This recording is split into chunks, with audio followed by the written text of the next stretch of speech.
शीरमाल ऐसी चीज है जो रमजान में सहरी के वक्त, इफ्तार के वक्त खूब इस्तेमाल की जाती है। हम पहुंचे हैं कि ये शीरमाल बनती कैसे है, तैयार कैसे होती है। आप देख सकते हैं यहाँ पर काम लगातार जारी है। पहले उसे बेला जाएगा, फिर ड्राई फ्रूट्स यहाँ पर उस पर लगाए जाएंगे और उसके बाद तंदूर में पहुंचती है ये शीरमाल।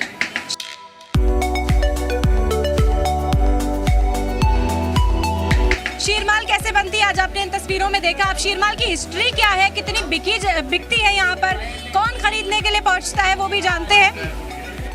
सर आपसे जानेंगे, रमजान के वक्त में कहते हैं शीरमाल और ज्यादा बिकती है। हाँ जी, शहरी में भी खूब इस्तेमाल करते हैं, खूब बिकता है, खूब इस्तेमाल करते हैं। बारे में बस जानना चाहेंगे आप? बिल्कुल जी, इसमें डलता सूजी, बेसन, मैदा होता है, फिर ड्राई फ्रूट लगता है, फिर तंदूर में लगता है, उसके बाद में फिर घी में डिप होता है।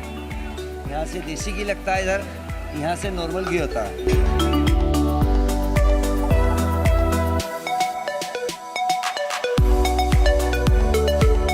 नान खटाई भी यहाँ पर मौजूद है। ये नान खटाई कैसे तैयार की जाती है? इसमें होता है सूजी, मूंग की दाल, बेसन होता है।